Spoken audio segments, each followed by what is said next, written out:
The Russians.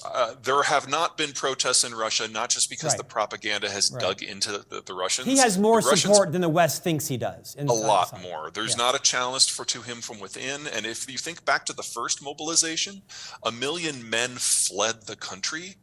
There were no protests. The Russians are broadly in favor of the war. They would just prefer not to fight in it. -0. Talk to us about the sustainability of the crypto markets. Let me hit this from a slightly different angle, knowing that I'm just going to get a lot of hate mail no matter what I say. We have been living in a capital bubble for the last 10 years because the baby boomers, kids have moved out, but they hadn't yet retired. And that put a lot of money in a lot of things and a lot of things to happen at a faster speed than they would have otherwise.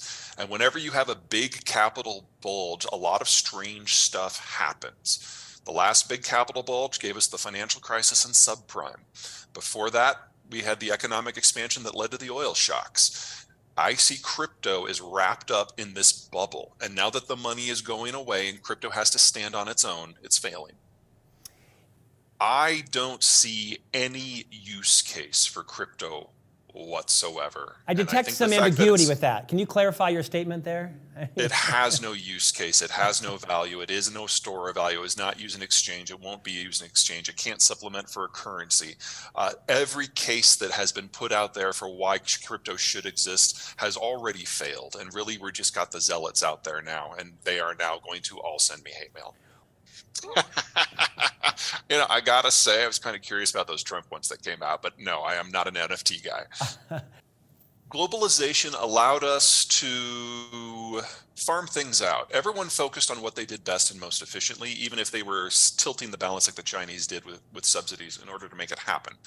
That meant we've got sprawling supply chains that round the world. Most manufacturing processes, especially in electronics, touch at least a dozen different countries. We now have to unwind all that, and we have to put it on a more stable system with shorter supply chains that are closer to home. And NAFTA is well set up to do this. But this transition period means we have to double the size of our industrial plant in just 5 years if the goal is to still have the products that we're used to today.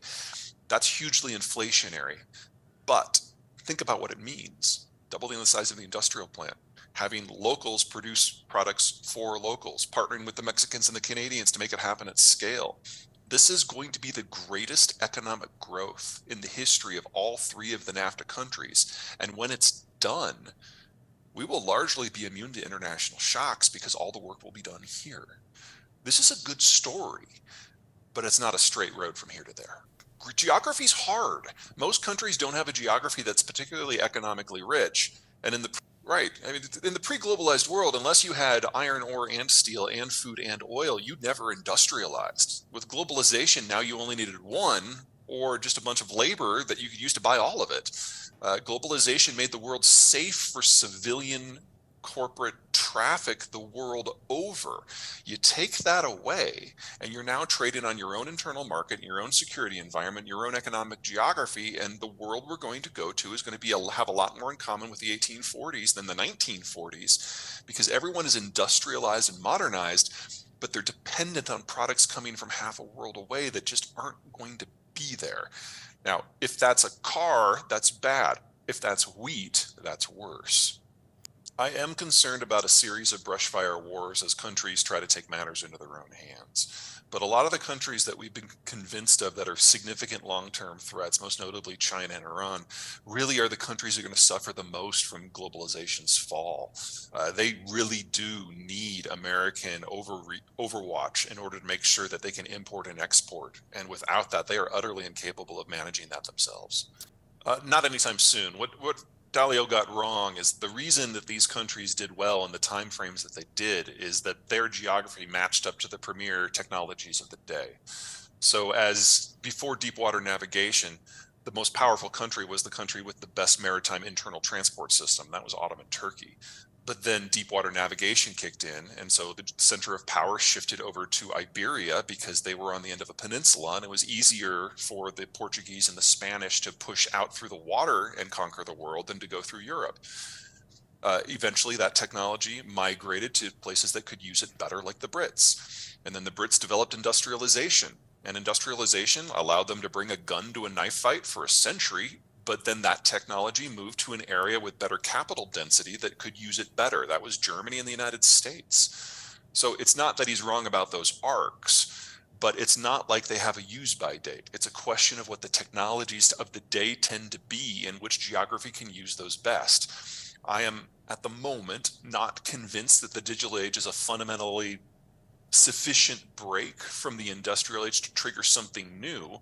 But even if it is, something to consider that 90% of all the silicon that goes into all of the world's microchips comes from North Carolina. Other than the burgeoning pile of cash under your mattress, what are you excited about? Well, it's not in cryptos and it's not in NFTs. It's definitely not in crypto. It's not in stocks of, Russian companies. So what are you excited about? I mean, I'm bummed that globalization is ending. It's created the best period in human history.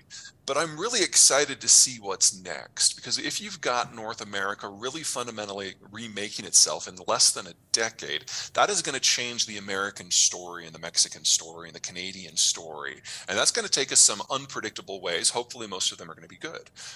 And on the back side of this, after everything cracks apart, fast forward 10, 15, probably closer to 30, 35 years, and we'll probably have a better battery system and we'll have a better transmission system. And then we can go back out in the world and basically remake it from the ground up. It's a great time to be alive if you're in the right spot. If you go missing, who did it? Oh, definitely the Russians. Peter Zeihan, thank you for joining us today. Your book is a New York Times bestseller. The End of the World is Just Beginning, Mapping the Collapse of Globalization. I appreciate your clarity and point of view today. I think you've given us all a lot to think about. The book is a masterpiece. My son and I are enjoying reading it, learning a lot about, civilizations hundreds of years ago and why we are where we are today. I appreciate your gift of time and investment in our listeners and viewers today. Thank you, sir.